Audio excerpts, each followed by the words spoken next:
Breaking right now at 8 on CBS News Philadelphia. 8 high school students shot near a SEPTA bus station in northeast Philadelphia. Good evening and thanks so much for joining us. I'm Jessica Kartalija. Right now, police are searching for the gunman in the latest explosion of gun violence in our city. This is the 4th shooting involving a SEPTA bus in as many days. CBS News Philadelphia reporter Carrie Corrado is live in northeast Philadelphia with the very latest. Carrie? Jessica, good evening. That's right. The search is on for the shooter or shooters. We are told they were wearing masks when they opened fire in that drive-by shooting. So we are standing in the exact spot where it happened, in the parking lot of the Dunkin' Donuts. Now, this is at the intersection of Rising Sun and Cottman Avenue, an area known as 5 Points.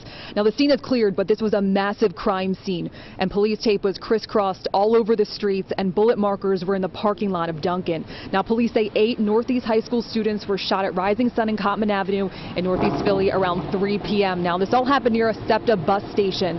Police say the students' ages range between 15 and 17 years old. SEPTA also says 2 buses were caught in the crossfire. No passengers on the bus were hit. Now, keep in mind, this area is heavily populated. There are businesses lining the road, homes, traffic, people walking around, so you can only imagine how frightening and scared everyone was. The mayor said enough is enough. We are going to ensure that every partner that we have, every resource that we need to solve this crime, to ensure that those who are responsible are held accountable, we're going to make sure that we do that. We're going to be ramping up our resources significantly.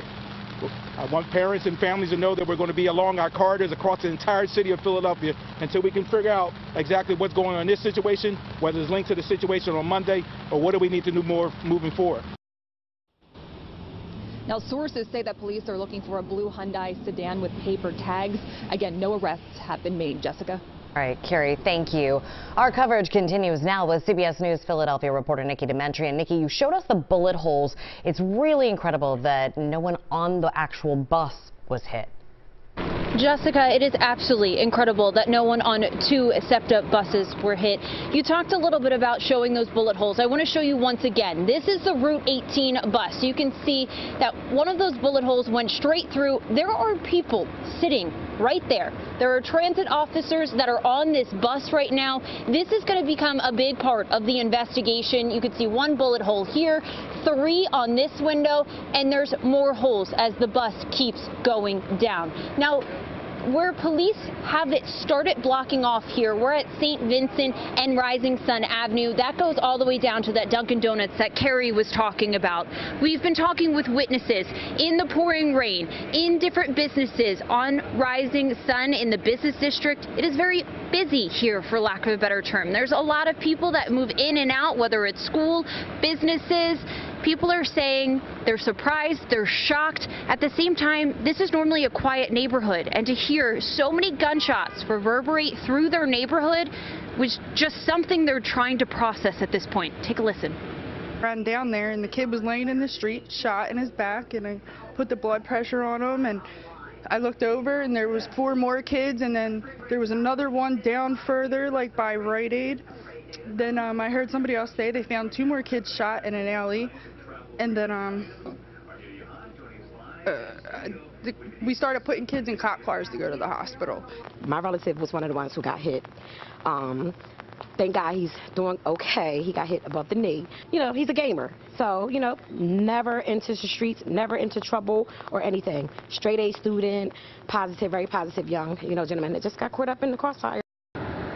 Yeah, the woman you just heard from, she tells us that her cousin physically, she says, yes, he's going to recover. Mentally, though, he's not going to. This is going to take a long time to process, if he does even process this. And another thing she said to me is when she got that call that a family member was involved in all of this, he was just trying to come home from school. She said she wished she could tell me she was shocked by it happening, but just with the climate and everything going on in the city, she said she wasn't surprised. Jessica, you also heard from Holly a little bit before, and she mentioned she ran over. She was applying pressure to some of these victims. Another thing she told me, she looked to her right, and there was a young man sitting there with his best friend's hands, pouring blood, just sitting there saying, don't close your eyes, don't close your eyes. The best way she could describe this to me was it was something out of a movie, and it's a movie she nor anybody ever wants to be a part of. Yeah. All right, Nikki Dementri reporting. Thank you. This mass shooting happened in Councilmember Anthony Phillips' district, and Councilmember Phillips joins us now via Zoom. Thank you so much for being here. And I just keep thinking of you. This is your first term. You visited the area at Rising Sun and Cottman Avenues. How are you personally feeling tonight, and what are you hearing from residents in your district? Feeling distraught. Residents in our district have already called for community meetings and action to take place. This incident is taking place is actually impacting all of Northeast. That area, Rising Sun and Cottman Avenue, also borders Councilman O'Neill's district as well, and so we have all of Northeast is using that 5 Points area throughout the entire, on a frequent basis because it's heavy traffic throughout that day. And so for most residents, this is horror because Northeast has never had this level of crime and violence in its history. And now they want to see something happening. Yeah, we saw, Councilman, this press conference with city officials saying they need to get tough on crime. 11 students shot already this week. So what is the first step in all of this? Well, the first step is the following. I just want to say that tonight I was scheduled to literally lead a lesson at Phillips High School, which is close to where the crime scene is, and a lot of students from Northeast go to in that Longcrest area. And to talk about college and career, right? And I had to stop what I was doing to be here tonight because what's happening, people are saying the steps are we need to have more after-school programs, more youth engagement. It's happening. These programs are being promoted throughout the entire city of Philadelphia. And unfortunately, parents and so forth, even students, are not pushing themselves to get into these programs. Even sometimes they're the best, magnificent programs ever. So yes, we need to have resources such as after-school programs, and we need to have other, poverty prevention things to take place. But now we have to take a new route, and I'm excited that our police commissioner and our mayor are going to help take a new route to help hold people more accountable when it comes to this lawlessness. We actually, believe it or not, people knew that these young people were having beef, right? And the reality of the matter is no one took them to their own hands and said, let's bring these people, let's get to these young people, right? I'm just now becoming aware of these young people and their beef, right? But there's people at these schools and other places that knows what's going on and no one's doing anything. And the police also has their hands tied, and even though they know that's happening. So now it's a new day, and now we got to actually get to the accountability part as soon as possible. We're not saying throw the hammer at the young people, but we're definitely saying that we need to get them in places so we can prevent this from happening again. So tell me, you just touched on this. These were two rival groups. Is that what you're saying tonight? What do we know about that, the motive behind this? The investigation is still pending, sure. But in that area, there are two rival groups. There's a Longcrest group, which covers Crescentville, Lawndale areas called Longcrest, and that's off of Rising Sun. And then you also have a group of young people over in Albany, and they've been beefing with each other for a long time, beefing meaning having conflict. Sure. And so what's happening is that we know that these gangs and so forth exist. The police department and so forth, may be aware of these particular issues, but we're still waiting to see, we're waiting to see what type of actions can take place so we can actually prevent these from happening. And also what we're aware of is the fact that, this could have been an incident that may not have been gang related, but we do have these tensions that are flaring. And so I'm looking forward to seeing what the investigation comes up with. Meanwhile, what's your message to the parents and the students who may not have been involved in any of this and are simply trying to get on the bus and head home? My message is that I'm sorry that this happened to you. I'm sorry that we have not got it right on a public safety issue.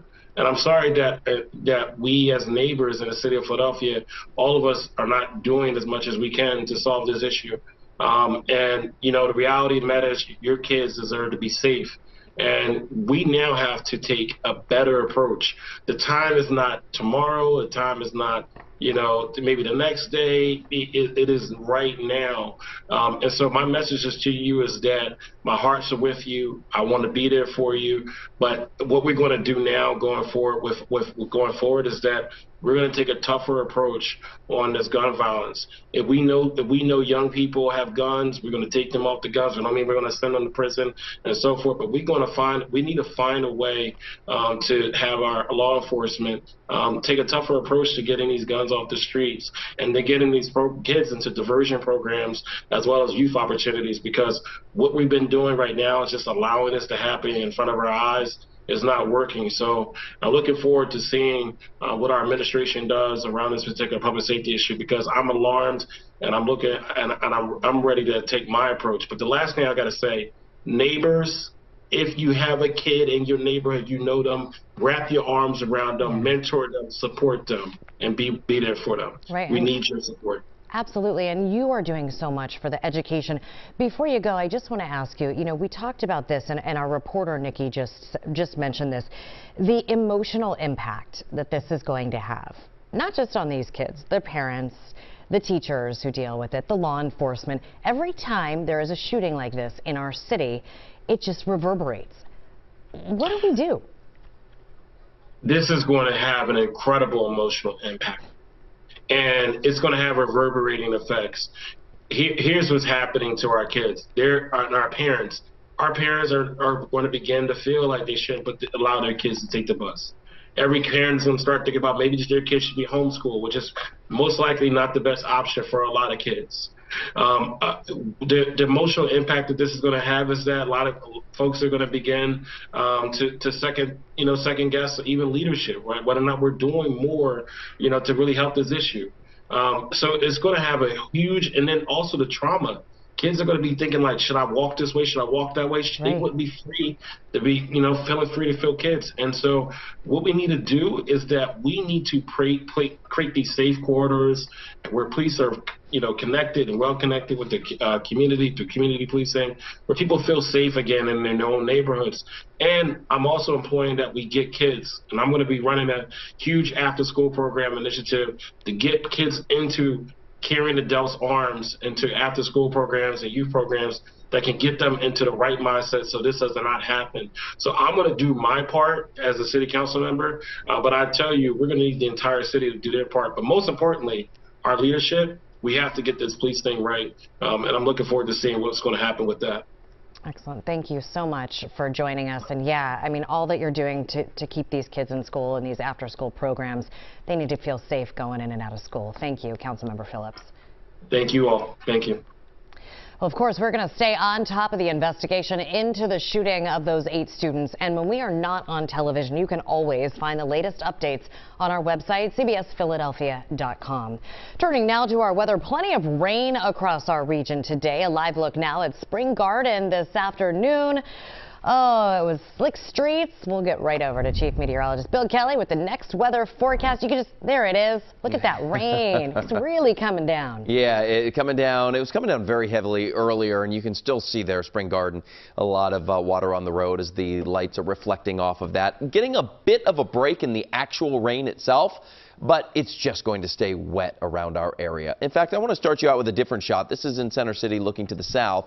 And you can see that the clouds are very low, covering a lot of these buildings here, so at least some of our taller buildings here in the city. Temperature-wise, we're at 49 degrees, pretty close to where we've been for the most part all day long. We've been hovering around that 50-degree mark here and there. The humidity levels are high. I mean, our dew point's 48, the temperature 49, meaning all you do is cool 49 to 48 and dew starts forming. And what that means for you is that evaporation is just not going to happen. Everything's going to stay wet all night long.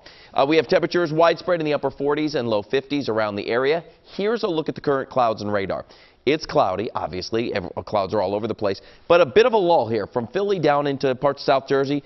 A good portion of Delaware dry right now, still raining up around the Lehigh Valley and the Poconos. Got some rain showers down the shore. A bulk of what we had earlier today, and we picked up over an inch of rain in many spots, is all up into New England right now. But to our south, there's another wave still kicking up here out of Virginia, moving its way through eastern Maryland and Delaware, and it will be continuing to work up into our area. So tonight, we're tracking rain for several more hours.